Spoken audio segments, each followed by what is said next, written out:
a ideia do título era ser um pouco provocativo, mas eu acho que muito do que eu falei, do que eu coloquei na apresentação, já foi falado. Assim, eu agradeço muito a oportunidade e, assim, eu acho que tem muito ponto de convergência, tem muita possibilidade de sinergia. Eu estou trazendo aqui uma perspectiva talvez um pouco diferente por estar... Eu sou novo nessa área de modelagem e de estimação de dinâmica de carbono no solo, mas eu tenho trabalhado já há algum tempo com modelagem, simulação de sistemas. Então, assim, no processo de a gente aprender as características dos modelos, reimplementar os modelos, e também, assim, dentro dos projetos que a gente está, que são muito ligados ao mercado de carbono mesmo, né, ou a iniciativas privadas para o mercado, voltadas para o mercado de carbono, assim, a gente vê o problema de uma forma um pouco diferente, né? E essa perspectiva que eu gostaria de dar para vocês. Então, e essa pergunta já apareceu antes do almoço, né? Quer dizer, tá, mas funciona, não funciona? O que a gente sabe, o que a gente não sabe, para fazer isso virar um negócio, que na verdade, o que está acontecendo, está emergindo, pelo menos, né? Agora a gente olha a reunião de Glasgow, vamos ver quais são as decisões, mas há uma tendência bastante forte de que essas questões de dinâmica de carbono do solo elas sejam computadas no sentido de se promover financeiramente, né, essas mudanças, né? E a gente estava falando de inovação aberta ou de ciência, né, aberta, apesar de nós trabalharmos com algumas empresas privadas, quando a gente pensa em mercado de carbono, a gente tem que imaginar o seguinte: nenhuma empresa vai querer fechar o seu protocolo e deixar ele numa caixa preta, porque senão, se não for auditável, se não tiver respaldo científico, eles não vendem para ninguém, né? Então, a gente também apesar de ter esse trabalho pelas empresas privadas, a gente não tem nenhuma restrição de publicação, de parceria e etc. Tá?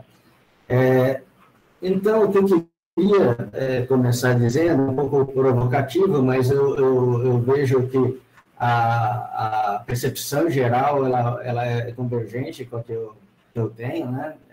Que assim, os modelos eles foram criados inicialmente mais por questões relativas aos benefícios agrícolas e ecossistêmicos do carbono do que por causa de mudanças climáticas, né? Então, eu brinco que quando eu fiz agronomia, não existia mudança climática, pelo menos a gente não estudava isso na universidade, né? Então, existe o que o pessoal chama de beyond carbon, né? Quer dizer, tem vários benefícios do carbono no solo que são além de a gente retirar CO2 da atmosfera, né? Então, nutrientes, né? Melhorar esse ciclo biogeoquímico, aumentar a retenção de água, aumentar a estabilidade de produção, reduzir erosão e assim por diante, né? Tem uma série de benefícios e, por isso, vários modelos foram criados para sistemas agrícolas. E isso traz, na concepção, diferenças em relação ao que a gente espera de um modelo para o mercado de carbono, né, para monitorar isso de forma detalhada no nível de estabelecimento. Uma primeira questão que é muito clara é a profundidade que eles consideram dentro do perfil, né?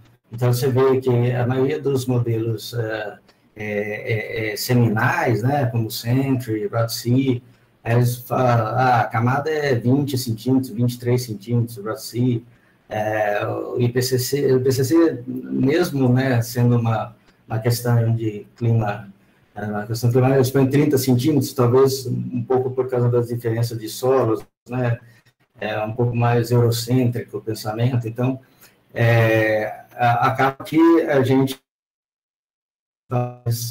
será que isso é o ideal para a gente?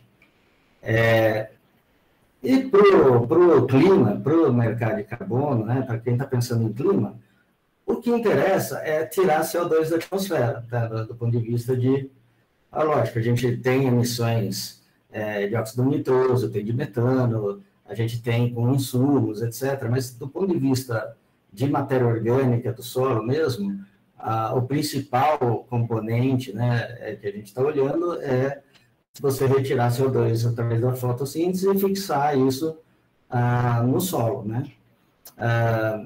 E aí, só que para medir esses fluxos, né, para medir quanto de CO2 você está retirando, é caro, e é complicado, pouco validado em longo prazo. Então, esses instrumentos, eles servem, né, para a gente entender melhor o sistema, mas eles não vão servir, por enquanto, para monitoramento de larga escala, tá? E aí, como que começa essa questão de olhar para a dinâmica do estoque de carbono relacionada à atmosfera? Bom, a ideia, fora você tentar medir os fluxos, é tentar medir o estoque. Então, você olha para o estoque de carbono no solo, você fala, bom, do carbono que está no solo, a maior parte, né, quase a totalidade, ele veio a partir de CO2 atmosférico, né? Tem um ser mineral lá, principalmente assim, tem um problema de análise que a gente tem tido, que é, por exemplo, a pessoa joga calcário, e aí o calcário, ele aparece na análise. Então, assim, você vai ganhar dinheiro se você jogar calcário? Não, né? Não pode ser, porque aí é um carbono mineral, não veio do CO2 atmosférico. Ao contrário, ele vai liberar CO2 para a atmosfera, né? E se a gente desprezar que é a erosão e a lixiviação, aí beleza. A variação de estoque, ela representa aquilo que foi tirado, né, retirado do balanço líquido, né? Que foi retirado da atmosfera ou liberado para a atmosfera. E aí, então, pensando dessa forma, a gente pode pensar num modelo clássico lá da banheira, né? Que assim, você tem uma torneira que onde entra, né, a massa, né, uma determinada quantidade, e você tem um ralo por onde sai uma outra quantidade. Então, assim, por onde entra o carbono? Entra pelas plantas, produtividade primária líquida, né, que é a fotossíntese menos respiração da planta, e depois você tem a respiração do solo, né, que vai fazendo com que você perca esse estoque que está aqui dentro da banheira. Bom, tudo bem, tem fertilizantes orgânicos, você pode contabilizar também, né? E, bom, normalmente o Sentry contabiliza perda por lixiviação. É possível contabilizar perdas por erosão, mas é bem mais difícil, né? Então, basicamente, se usa essa ideia de que você entra pela produtividade primária e perde por respiração. Então, os primeiros modelos, lá na década de 40, talvez final da década de 30, eles pensaram em modelos monocompartimentais. Então, eles falam assim, você tem um estoque, você tem o material vegetal que morre, né, que entra para esse estoque de carbono, e esse estoque de carbono aqui envolve tudo, tá? Então, micro-organismo, macrofauna, macroflora, é tudo que está ali, né, de carbono no solo. E ele é perdido por respiração, e aí se considera, né, nesse caso, cinética de primeira ordem. Então, é uma proporção do carbono que existe do estado de carbono que existe no solo é perdido, né, ao longo do tempo, né? Tem uma taxa que é proporcional àquela massa de carbono. Só que, assim, a gente está pondo nesse compartimento aqui, que é o estoque de carbono no solo, 1,5 milhão de espécies de organismos que existem no solo. Acredita-se que tem muito mais, na verdade, 1,5 milhão de espécies que foram catalogadas. Substâncias, né? O pessoal falava que o átomo de carbono é a mulher da vida da natureza, né? Ele se combina com tudo quanto é coisa. Então, assim, você tem todo quanto é tipo de molécula: açúcar, proteína, aminoácidos, fenóis, compostos aromáticos, lignina, celulose, tudo que você imaginar, tem um monte de substância aí que você põe no mesmo balaio, né? Falar, tudo a mesma coisa, né? E aí você contabiliza um K que seja válido para tudo isso, né? E aí, esse tipo de modelo, ele é muito interessante para a gente e não funciona muito mal, não. Então, você tem uma equação diferencial, né, que é menos K mais um líquido da entrada de carbono, né?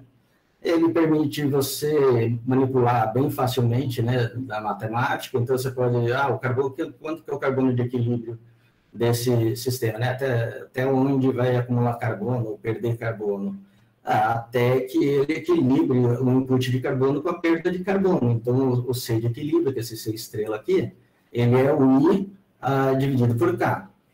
E você pode fazer a integral analítica dessa equação diferencial, que vai dar algo como isso daqui, né? O C inicial mais o C de equilíbrio menos o C inicial, 1 menos a exponencial de menos KT, T sendo o tempo, tá? Então, é um modelo bem interessante. E, na verdade, a gente vai chegar lá no Century, a base do Century é isso, tá? Do WotC também é isso, né? Do NDC é essa a mesma ideia, tá?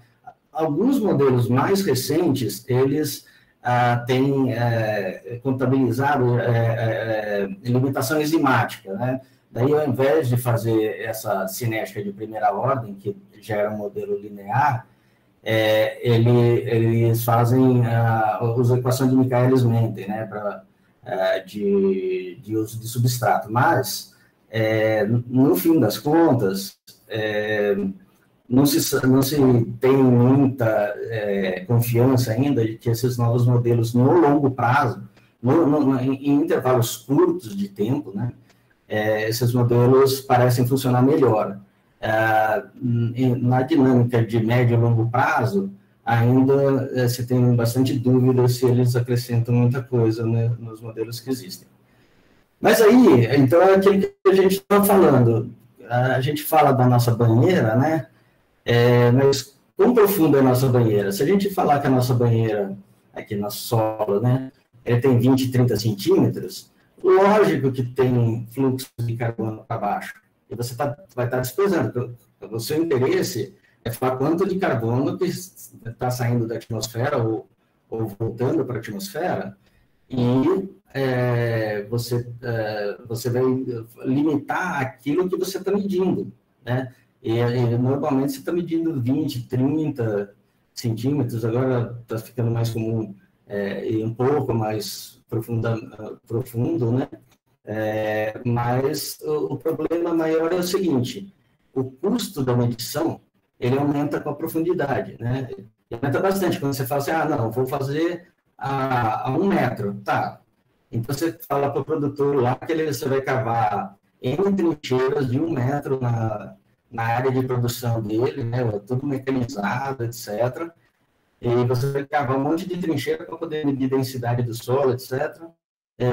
Esse custo é alto. E esse carbono em profundidade, ele tem um estoque mais baixo.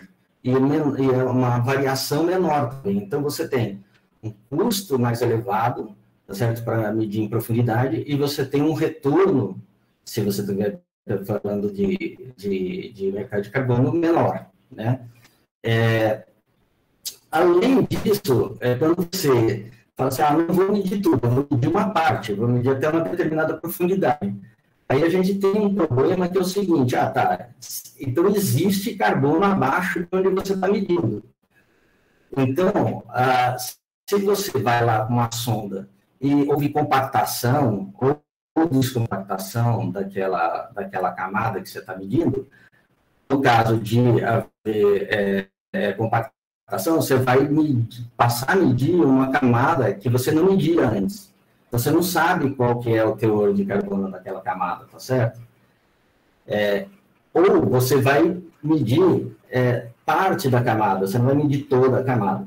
O mais comum para esse problema da densidade é corrigir a densidade por meio de massa equivalente, tá? Uma das formas é pela camada limite. Então, você pega a última camada, considera que aquela nova camada que você está medindo tem o mesmo teor da camada de cima, que não é verdade, tá? Normalmente, o teor de carbono cai à medida que você está descendo no perfil. Mas, tudo bem, vamos falar uma aproximação, né?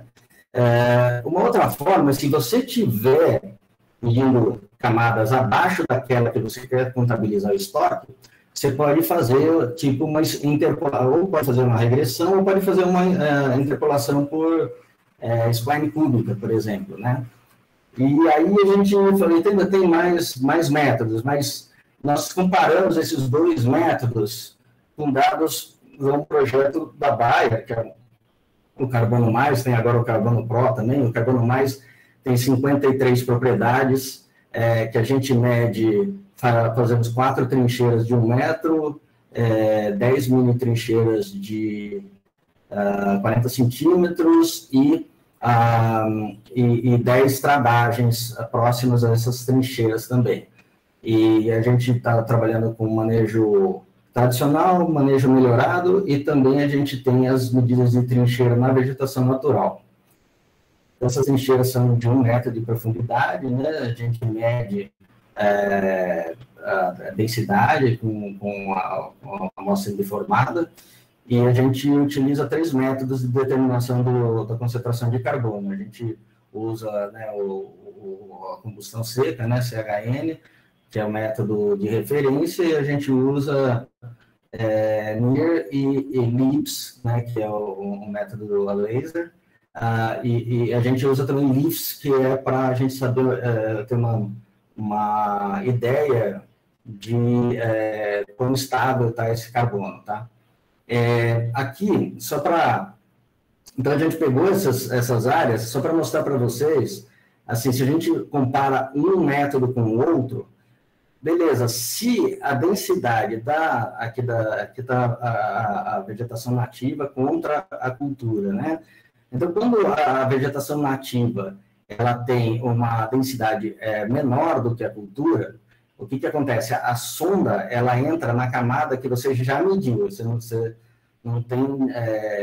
pega uma nova camada, né? Então, nesse caso, os dois métodos eles são muito parecidos, tá? Se você interpolar ou se você fizer pela teor médio da camada limite.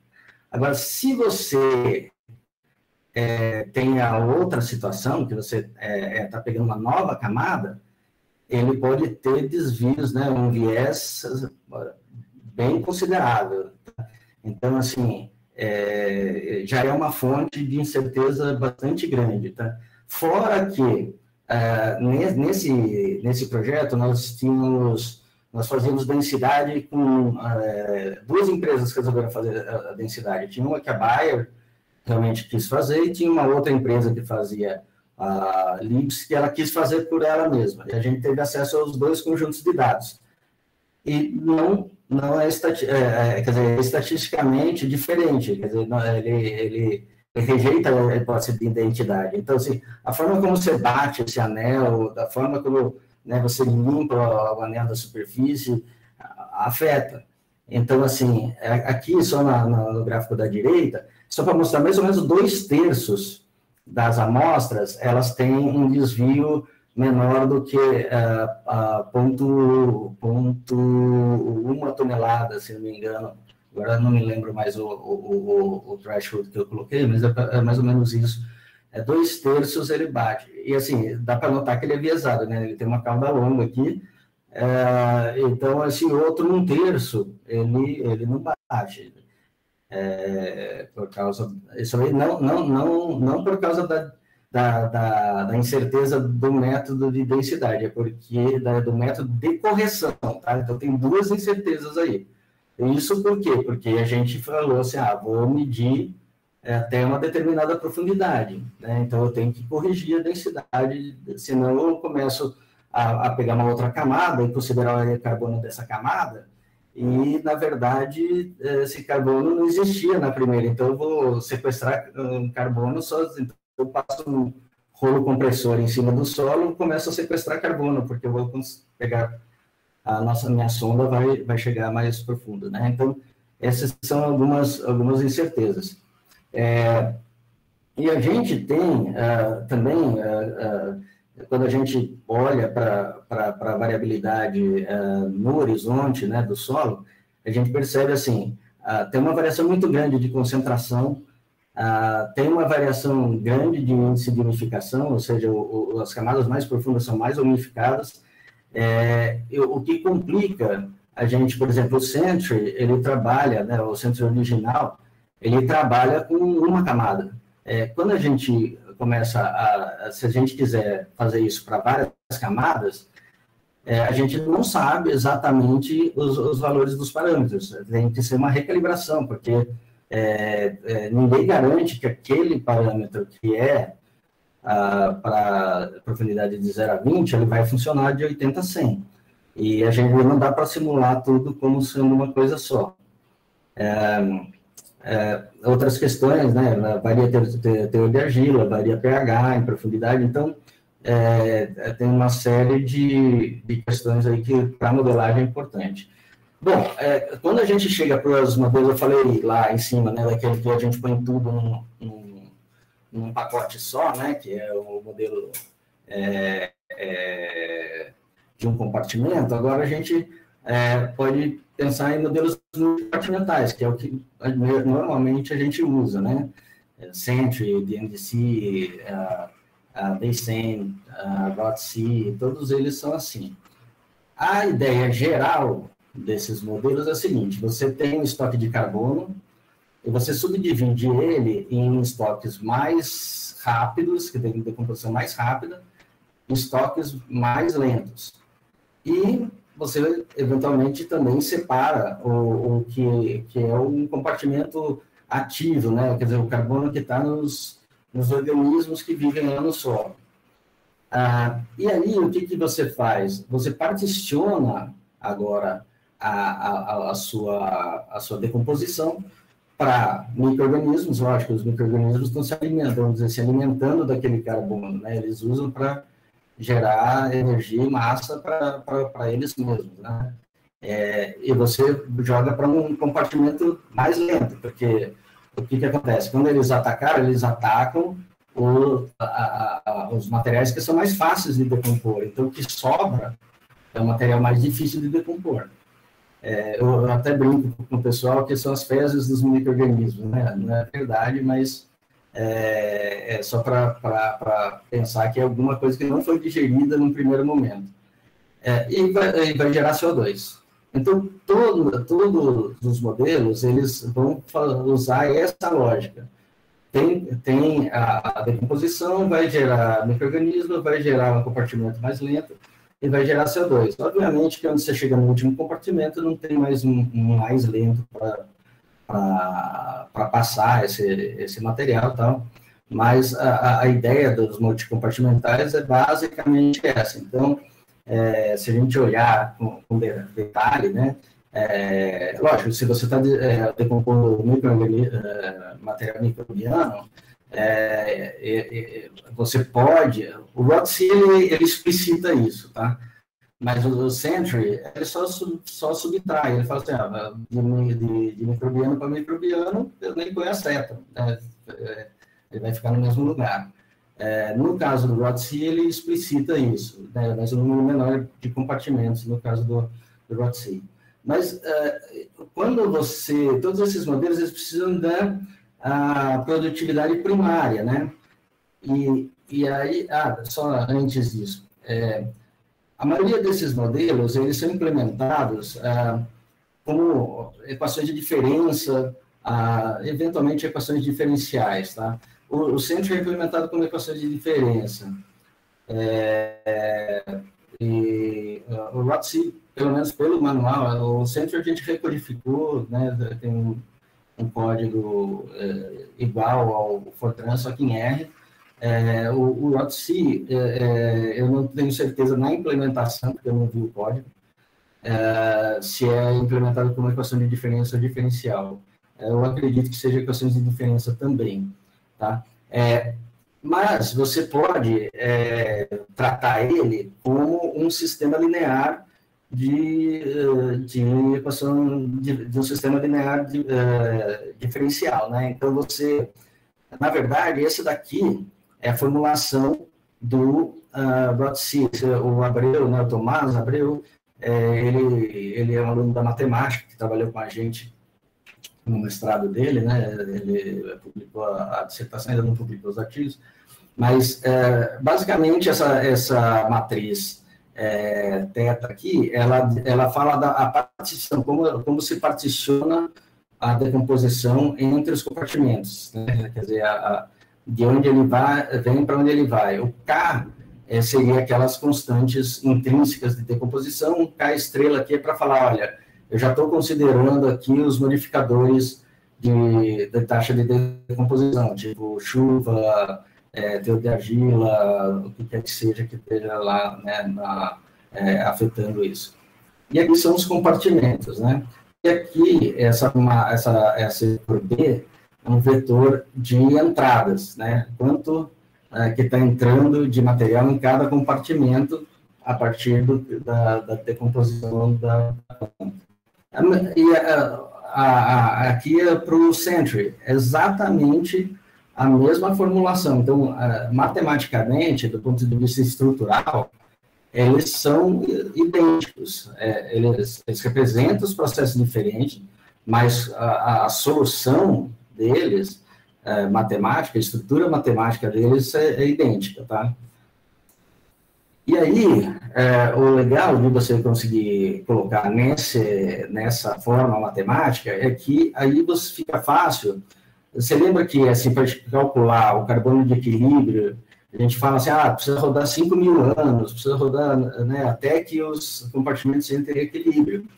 Mas se você tem isso numa formulação linear, né, num sistema linear, a solução para o carbono de equilíbrio é dada por um produto entre a inversa da matriz A, que é aquele θ vezes K, vezes esse vetor B, de entradas, tá? E aí, você também pode usar, aqui ainda a gente está em um formato matricial, então, esse C de equilíbrio aqui, esse C estrela, ele é um vetor, né, com todos os compartimentos, todas as variáveis de estado. Mas aí, o que a gente, foi uma ideia que a gente está trabalhando. Na verdade, o que interessa mesmo desses modelos compartimentais, quando você não é capaz de medir o compartimento, são duas variáveis. Tudo bem. São duas variáveis que são o quanto de carbono tem, e a segunda é quão rápido ele se decompõe, quão estável ele está. E aí a gente retorna para aquele modelo inicial, tá?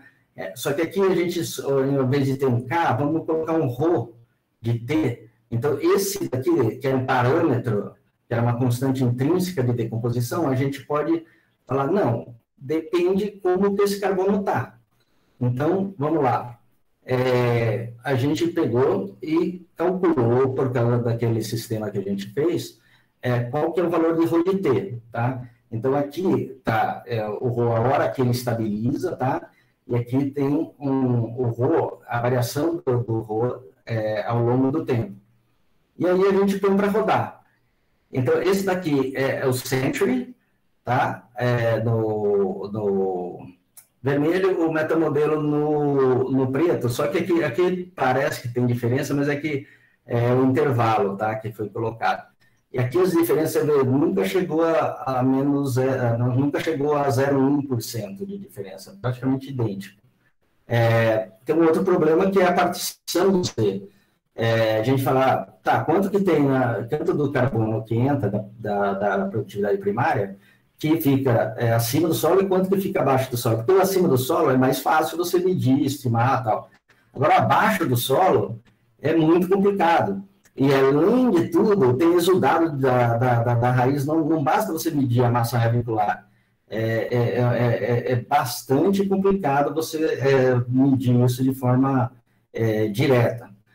Então, o que acontece? Esses modelos multicompartimentais, eles acabam tendo algumas dificuldades, que os compartimentos não são mensuráveis, daí gera dificuldade para a inicialização, porque você não consegue medir. Então, você faz um spin-up, fala assim, olha, tinha um tipo de material tal, que tinha tanta produtividade primária, tal, ele converge para uma partição entre compartimentos. A partição entre compartimentos é o que dá a estabilidade, ou como que ele vai se comportar dali para frente, né? É o estado que determina a dinâmica. É possível fazer o cálculo do equilíbrio por álgebra matricial, e existe também alguns autores que usam regressões da quantidade de carbono do pool passivo, eles calibram o pool passivo baseado no teor de argila, tá? E tem outras dificuldades, que é com parametrização. Você não consegue parametrizar todos aqueles parâmetros com uma trajetória de carbono total. E isso, você tem que fixar alguns. Você fixa sem saber, né? Então, assim, você não gera mais informação do que você ter poucos parâmetros. Então, por isso que a ideia é reduzir o número de parâmetros, né, para que você possa fazer calibração e possa fazer assimilação de dados. E também você tem que ter modelos de cultura que consigam estimar melhor. O modelo de cultura do Century é mais ou menos você colocar mais ou menos um chute lá. Ele tem formas melhores de fazer. Eu vou pular um pouquinho aqui, porque senão a gente vai estourar o tempo. A gente falou a ideia, né, que a gente está tendo de fazer um metamodelo. Além daquela ideia lá, né, a gente está fazendo uma outra linha de metamodelagem, na qual é um modelo mais complicado, mas ele é generalizado em termos de espaço de possibilidades, ou seja, quando você fixa o número de compartimentos, você fixa vamos dizer, o espaço, a forma estrutural que você está fazendo. E ela, como a gente falou, por causa dos parâmetros, o número de parâmetros é redundante.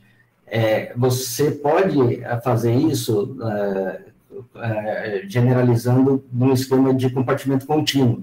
Ou seja, em vez de ter 3, 4, 5, 6 compartimentos, você pode ter 2,5, 5,2. Ele se torna um contínuo, então ele amplia a possibilidade de solução. Só para lembrar de novo, na questão do mercado, o que a gente está tentando fazer é o seguinte: você tem um trade-off entre a incerteza e o custo.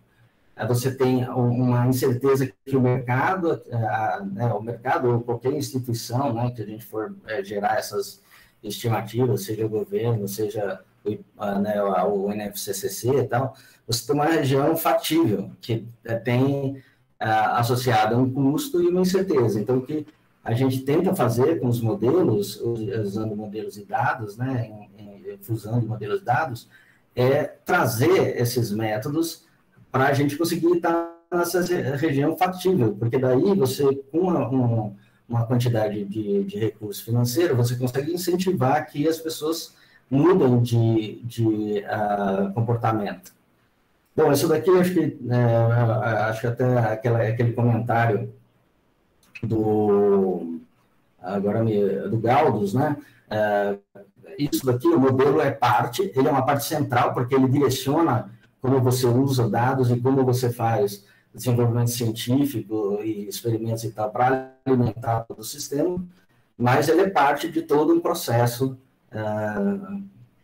Então, assim, só para terminar, eu acho que eu já falei todas essas conclusões aqui. A única que eu queria salientar é que esses modelos compartimentais ainda são considerados como as ferramentas mais adequadas, tá?